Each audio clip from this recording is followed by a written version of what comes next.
You're listening to the AFTERBUZZ TV network, now the largest new media platform on the web, and your #1 source for after-show entertainment.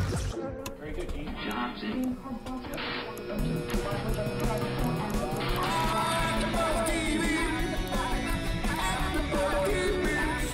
The AFTERBUZZ Studios in Los Angeles, California. Presented by Maria Menounos and Bing.com and streaming live thanks to Akamai Technologies. This is AFTERBUZZ TV's The Killing After Show. We'll break down tonight's episode and get you all the latest news and gossip. And now, another post-game wrap-up show for your favorite TV show. It's AFTERBUZZ TV's The Killing After Show. Welcome, ladies and gentlemen. No, it is not Breaking Bad, but we're going to use the theme song anyway because clearly they are promoting this show very heavily. We are, in fact, doing The Killing, Season 3, Episode 4. Scared and Running. Scared and Running. I thought overall a very, very good episode. What did you think, my co-host Marisa Serafini? Hello, everyone. I liked this episode. Even though the title's called Scared and Running, it was mostly just being scared. I didn't see a lot of running. Maybe running here and there, like the killers on the run. But overall, I liked it. We got a few answers and a few questions.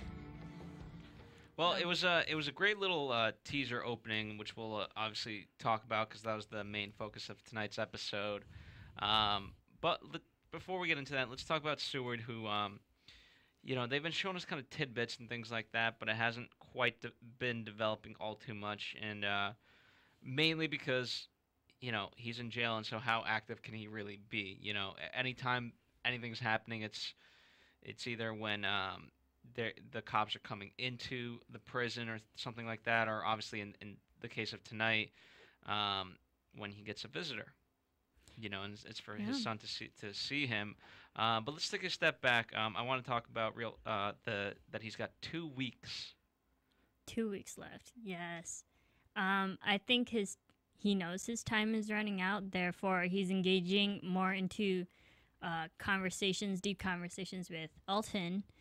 And I like this because usually we've always seen Alton start the conversations with Seward, back and forth. But in tonight's episode, we see Seward start the conversation, and they're getting really deep about forgiveness and whatnot. I'm like, all right, he's contemplating over his life. Well, what are your thoughts when now we get a new person involved, that being Dale, and they're talking about forgiveness and things like that.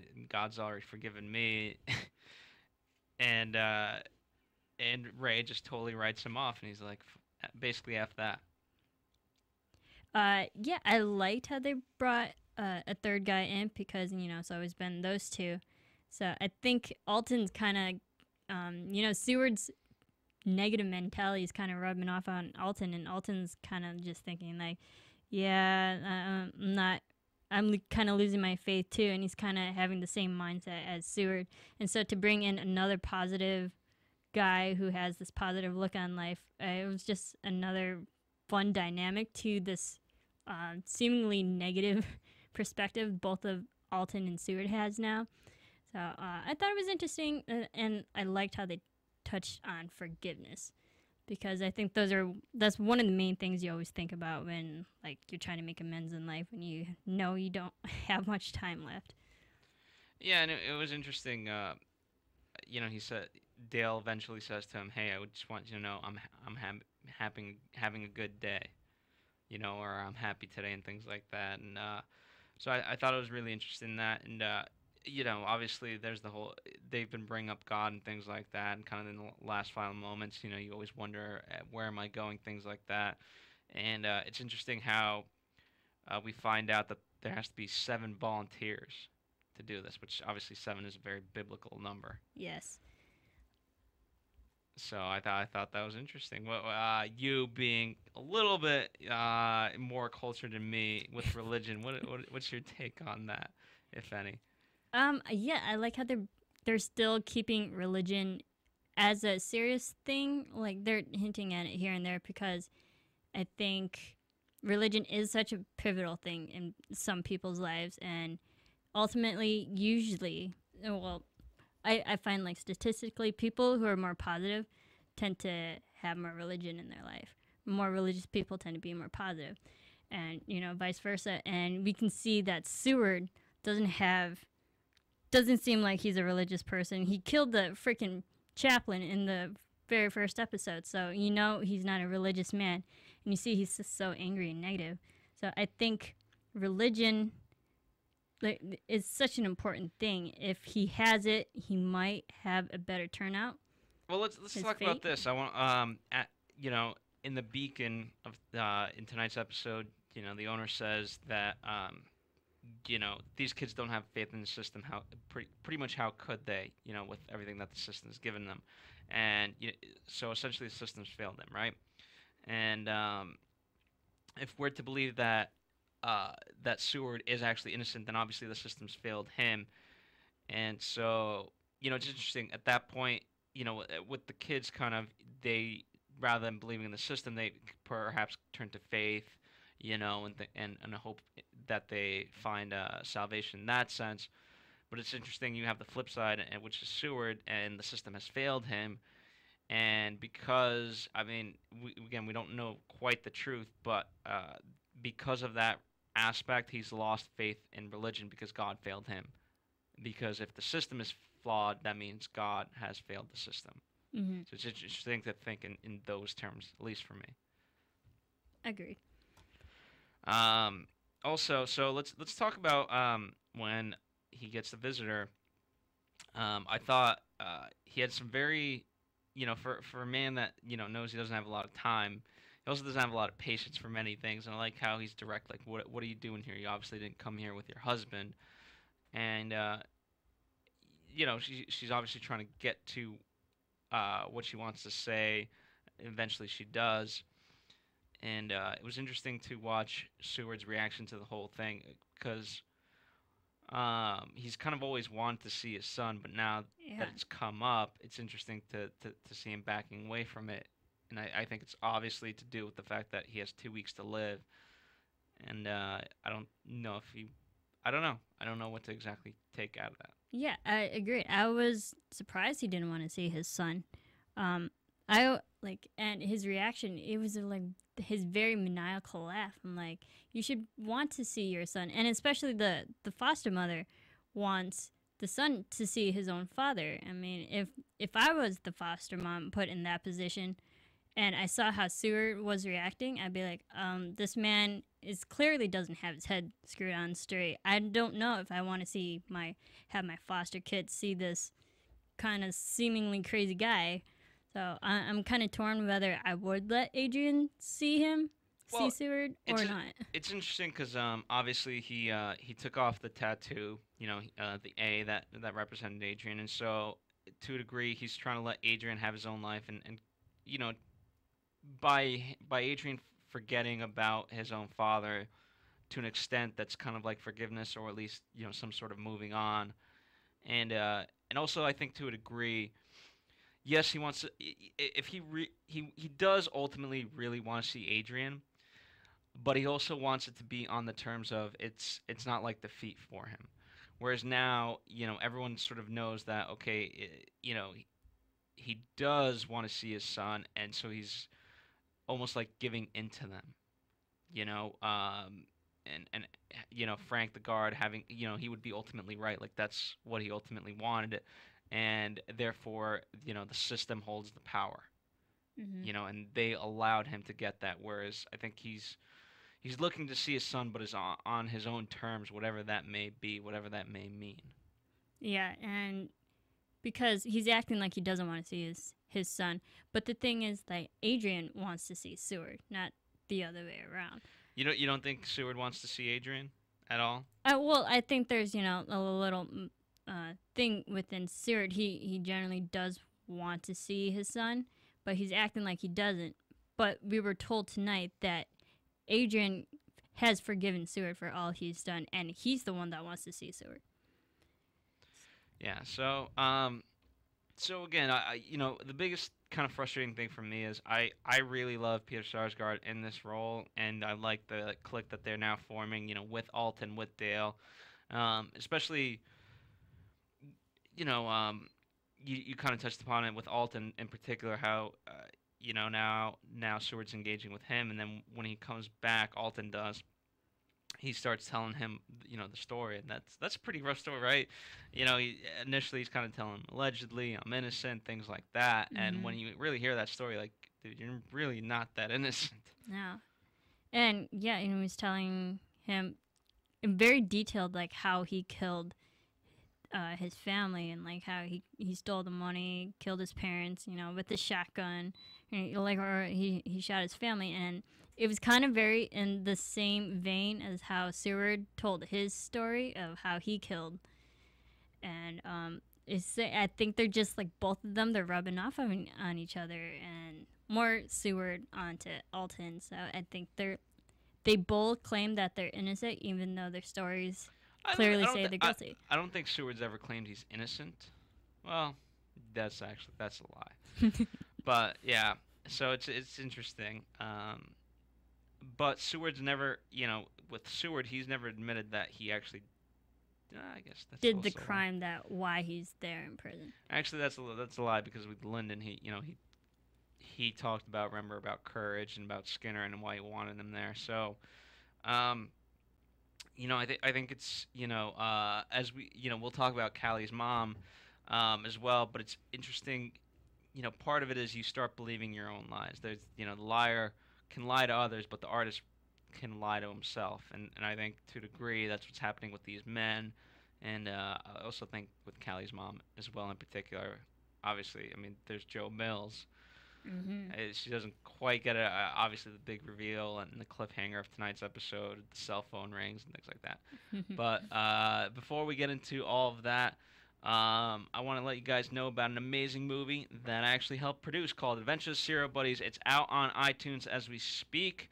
Go download it. It's the first serial killer comedy of all time. It's very, very funny. It's got Christopher Lloyd. It's got Artie Lang. It's got Beth Bears before she was in Two Broke Girls. Christopher McDonald. Kathy Lee Gifford. The list goes on. And of course, our own Maria Menounos is not only in the movie, but she produced the movie, and our co-founder Kevin Undergaro wrote and directed it. And I don't even want to ask him. I know where the story comes from, but where all the characters came from and all the quirks of the movie and how ridiculous all that stuff is, I don't even want to know where it all came from. But check it out. It's definitely funny. There's a lot of great inside jokes, and you know how sometimes you love quoting a movie. This is one of those movies I feel like you guys will be quoting a lot, and very quotable. In time, I'm going to start quoting it on some of our less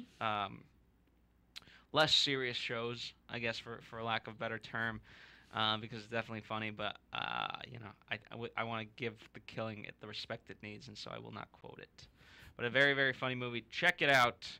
Out now, Adventures of Serial Buddies, for the price of a Happy Meal, because we wanted to keep it cheap for you guys. And if you can't find it on iTunes for whatever reason, go to serialbuddies.com. So, very briefly, I because it was kind of a point, I do want to talk about it. Skinner's relationship with Lyndon, and that was a great kind of moment in the precinct. We see Bethany, Lyndon starts talking to Bethany, who at the time she doesn't really know that she's the daughter, and then the wife comes, and the looks just from everybody was fantastic, because obviously Bethany knows nothing of this. Yeah. And then the stare from the wife to Lyndon, and then Lyndon to her, and then Skinner to his wife, then to Lyndon, and then Lyndon's gone. I thought that was great. What's your takeaway? Yeah, it was awkward, but yet humorous, because we as the audience know what goes on, but they as a family altogether don't really know all that beef that went down with them. I thought it was interesting. I thought that was a nice comic relief moment of the episode. They always have to have like one or two moments throughout the episode that just like makes us laugh and then takes us back to the serious, dark side of killing. Well, it was interesting to me how things are kind of changing in that respect. I mean, Holder talked about Reddick, being back, and meanwhile they're out on kind of not necessarily patrol, but whatever the case may be, right? They're in search of this body, and so and after they visit Callie's mom, after the search warrant, she grabs the keys from Holder, and he says, just like old times. Just like old times. And that's what it is. We're back to old times in many ways. Some things are changed now, obviously with Bullet kind of riding with them as well. But with Skinner in particular, things are very different. And I think ultimately the only real person that Lyndon has is Holder. But then it's also interesting to later on see Holder with his girlfriend Caroline on Valentine's Day. We don't celebrate Valentine's.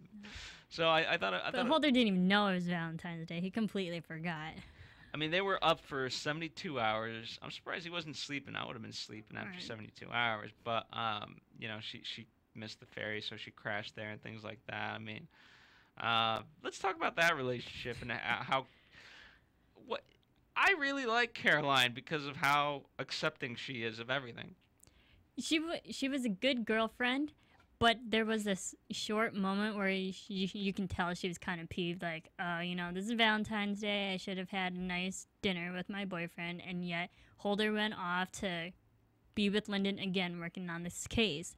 And so from a female perspective, I would be a little bit peeved, but I would also still be supportive and accepting because, yes, you do have this 24-hour job, and, your schedule's probably not going to match up. Especially on a special day of the year for, relationships. But I feel bad for But here's the only problem. Holder should try to done something nice. I mean, if he had remembered that it was Valentine's Day, no matter what, like, obviously they had just worked 72 hours. Had he just come home and at least said, like, Happy Valentine's Day, and I don't know, whatever they had. If they had a candle, he you should have done a candle, or if you have a toothpick, like anything to show some sort of effort for this, despite whatever slip-ups may have happened because of your job. I think it would have been okay with, but it's going to be interesting to see their relationship develop. But notice how one of the first lines Caroline says, I know a lot about you. Obviously, Lyndon doesn't really know much about her, and so it's great to see that kind of in opposition with what just happened with Skinner and how, obviously. So she went from one awkward situation to that awkward situation. Yeah. So Linda's pretty good about kind of intervening with people's personal lives, even though she doesn't really have one of her own. Yeah, I know, and she's very good at just. Her goal is to solve mysteries, and that's what she's good at. She's not good at life. And she's good at breaking things, too. Very good at breaking them. I mean, as soon as she found out that it was Valentine's Day and that Holder didn't do anything, look at her just eating that pasta. Yeah. Just so awkward.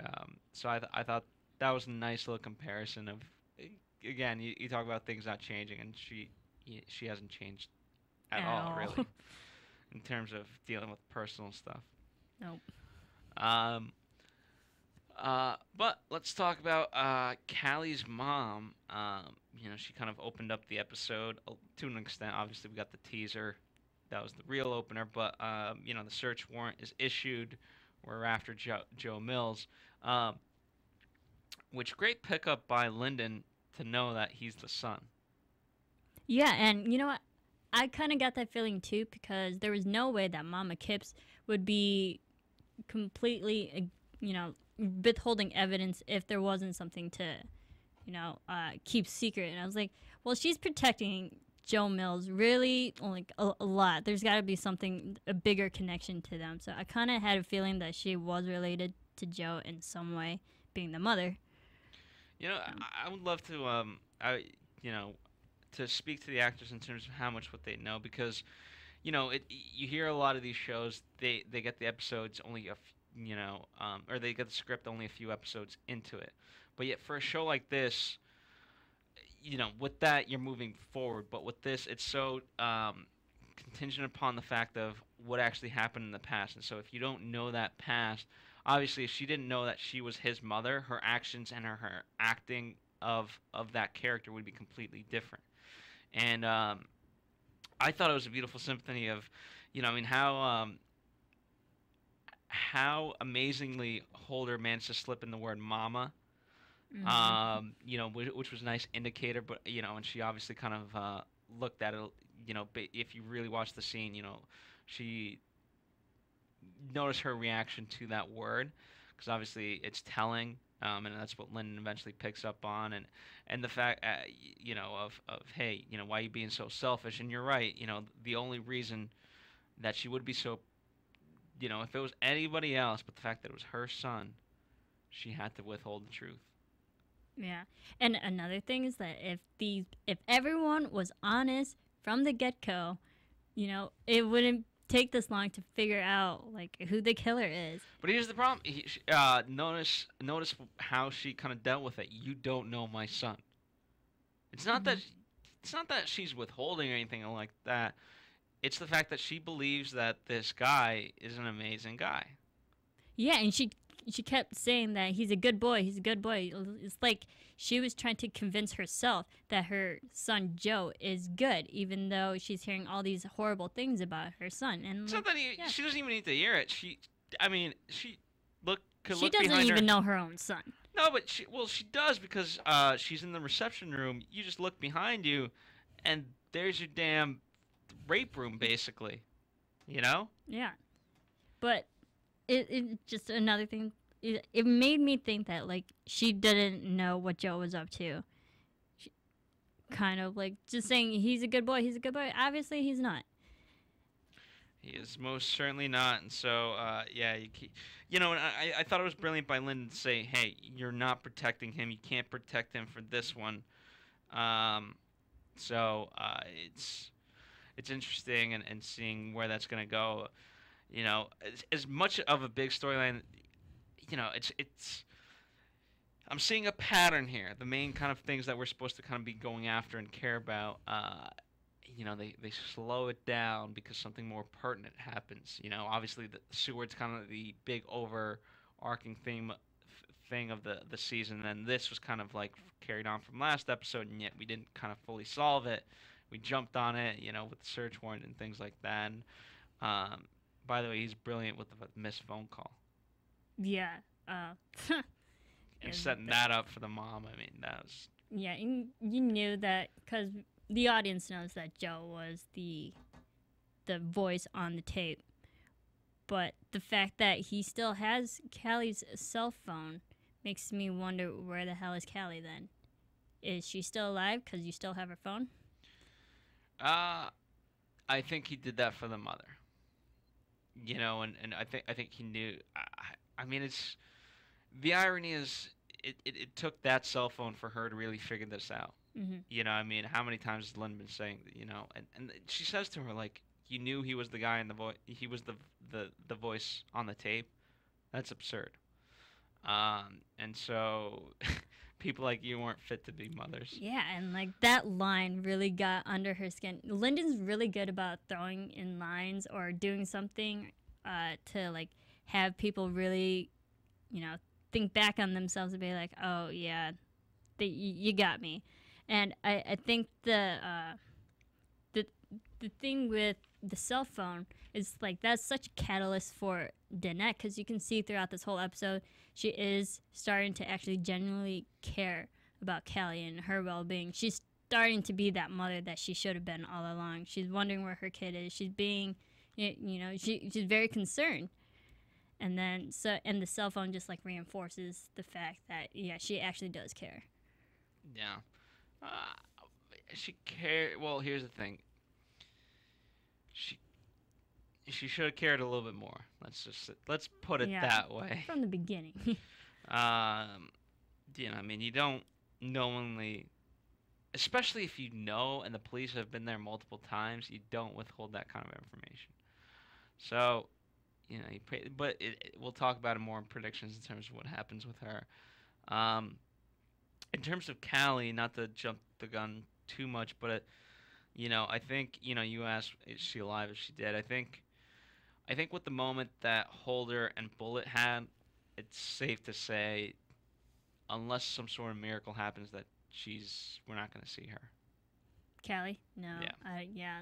Because even near the end of the episode when Holder and Bullet were talking, that it was very realistic. And very grown ups, coming to the realization that Callie might and is probably dead. And also, here's what it does. Like, story-wise, Bullet wanted to go along this ride because she didn't trust them, and she also wanted to, I think, gain from their perspective what they're really doing, if they're doing everything that they could. And obviously, even when they find the tubes and they find the blood, like, okay, I know other spots, let's go. Those guys didn't jump on it right away, and then they did. So now she's finally learning that, these guys are the good guys. They're doing what they can, and they actually are good at what they do, and they don't always follow the rules, so they go above and beyond, but they're not. They can't do everything, and B, it might be time to actually understand the truth. Yeah, and I also see it kind of from like Bullet's perspective, that she's kind of alone in life, and she sees Lyndon and Holder being the surrogate parents that she should have had, because she doesn't have Lyric or Mitch, I believe his name is. They're not really a big part in her life anymore, and Callie's gone. She doesn't really have anyone, so she's holding on to Lyndon and Holder. And I think if she stays with them, she'll be fine. She'll be protected. She'll have good people in her life to, figure out and to keep her straight, really. And I think that's good for Bullet. She can grow up and have actual people that care about her, too. Well, it's interesting, as they're waiting, which I love how Bullet didn't really believe Holder, but Holder changes into this whole new persona and goes and becomes man or the dog, so to speak. But they're talking, Lyndon and Bullet in the car, and they're sharing a cigarette, and they talk about the tattoo, Faith. Mm-hmm. And then I thought it was really interesting, and I want to get your take on the fact of, she says to Lyndon, "You'd be the North Star." That was actually a really good metaphor, because Lyndon is the person you look to when when you lost your way. You go to Lyndon for help, and she will help guide you, and get your answers. So I think that was a really good metaphor, and also going back to religion and faith. Bullet has faith, which in that little moment made me realize Bullet can actually make it. Like, I think she can be around she'll stick around to the end, because she does have faith in her life. She'll have a good outcome. Yeah. So I'm really hopeful of Bullet, and I think, again, for me, she really wanted to go on this ride to kind of gain insight into what it is to be a cop, and whether or not, and more so than that, whether or not she can actually trust these two people. And I think she's ultimately found that. It was quite the journey. I really loved the dog moment with Holder, mm-hmm. and got the dog to lick his hand, so, which I thought, he says, like, hey, you got to show him who's the pack leader. I thought that was mm-hmm. interesting, because obviously, it's a double meaning, because he's showing those guys that he's the pack leader, and obviously it works on Jedediah. Yeah. My man Jedediah. Yeah, and it also reinforces the fact that Holder he is a good person, because even the dog trusts him. Yeah. But I really like the Holder's, hey, his experience of, narcotics is really coming in handy. Yeah. And he's really taking initiative in, like, all these investigations. He's really being, proactive. Yeah. And he's the one who found out about the tubes and things like that. And it's interesting, the level of also learning about these kids, the level that they go to, because of how much the system has failed them, right? So as the man from the Beacon tells, there's 3 24-hour clinics. There used to be 9. Okay, and so, they couldn't find any girl in that. She's at the vet. Mm-hmm. I mean, think, you want to talk metaphor. What metaphor is that? Like, these girls are literally treated like animals. Animals, yeah, I got that too. So, that was that was quite shocking to kind of see, and but it's at least they saved one person. Yeah, and girl didn't end up being Callie, unfortunately. She did not. I honestly thought the girl was dead because we saw on the neck ligature marks and made it look like they were kind of like stitches, but she was alive. That kind of surprised me. I'm like, she whoa. was up and ready to talk. Yeah. Get away from me. Didn't see that coming. She was quite lively, to say the least. But yes, at the end of the day, she is safe. So for this, we are, I guess, glad ultimately. But it did lead to a really nice moment between Bullet and Holder. Yeah. And I said we've kind of both said from the get-go that they would team up. Mm-hmm. And it's nice to kind of. It seems like they're gonna be, she's the ride along. Yeah, and it really does look like Holder enjoys Bullet's presence too. So like I like this relationship that's going on, and there was that quick little moments between Lyndon's giving Bullet a cigarette and they're bonding. Holder is giving Bullet another cigarette and they're bonding. So just like having Lyndon and Holder in her life is good for her. I agree. So with that, want to move into predictions? Let's do it. And now, your AfterBuzz TV predictions. Well, in terms of the cliffhanger, the thing that I'm bummed about is the fact that right off the bat we pretty much we see Callie's mom kind of at the precinct, and obviously the cop's not really buying it. She's not necessarily not buying it, but she's kind of getting the cold shoulder. So we know she turns out okay. Yeah. See, I thought for the cliffhanger, I thought Joe was going to kill Danette or going to cut to black or whatnot. But I think Danette is finally going to come clean about everything, and it'll get Lyndon and Holder even that much closer to the killer. But I think because that's happening, that the killer's going to change his MO and kill Danette and change the whole dynamic of young teenagers on the street being prostitutes, and kill that MO and change his ways and kill Danette too. So it's going to change this whole investigation. Well, I wanted to, for me, I really wanted that suspense of, okay, is she going to get killed right then and there? Like, what's going to happen to her? Yeah. Because how do you get out of, the cell phone ring? No. And the fact that there's that leap now in my mind of how do we get from point A to point B, and so that's what I'm going to be most interested. And then we see we see there's something going on with Skinner, in the sense of like, hey, we basically I think they're talking about we need results, and I don't know. Again, these teasers are so false, but Lyndon says like, this is our case. Yeah. So I don't know quite what that means. Maybe Lyndon and Holder are getting more personal. This is affecting them emotionally. They might be almost getting the hook off this case and getting the axe. And then Lyndon's probably going to step up and be like, no, we're even closer to the killer now. So maybe that's going to happen. And we'll see what happens with Seward and Adrian. So that's could be exciting depending on how it develops. But at the very least, we know we have a ticking time bomb. We got 2 weeks. 2 weeks. Before Seward's possibly dead or not. And obviously that's kind of brought up about his innocence and things like that. So obviously if we're to save him, we got 2 weeks. So it'll be Which will be like another 12 episodes. Well, we only got. I think we have to solve this case by the end of this season. Definitely. So I don't think it can go much further than that. Anything else that you'd like to add? Other than the fact, like, I still think Danette's gonna die in some way. Okay, interesting. Well, in the meantime, let us know your predictions, your theories, your overall thoughts, whether on Twitter, Facebook, Instagram, iTunes, YouTube, and our new website, AfterBuzzTV.com. Check it out. It's brand new. We redesigned it just for you. So go there. Let us know what you guys are thinking about The Killing. We love hearing your opinions.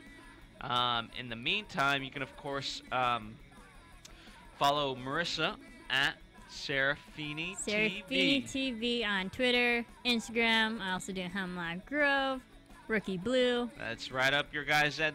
Both of those in the vein of The Killing. Yep, there's killings in every episode. So check it out, Hemlock Grove and Rookie Blue. Hemlock Grove is Tuesday nights, and Rookie Blue resumes now that the NBA Finals are over this Thursday.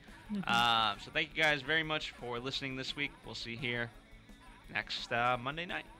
From Bing.com, executive producers Maria Menounos, Kevin Undergaro, Phil Svitek, and the entire AfterBuzz TV staff, we would like to thank you for listening to the AfterBuzz TV network. To watch or listen to other after shows and post comments or questions, be sure to visit AfterBuzzTV.com. I'm Sir Richard Wentworth, and this has been a presentation of AfterBuzz TV. Buzz you later. The views expressed herein are those of the hosts only and do not necessarily reflect the views of AfterBuzz TV or its owners or principals.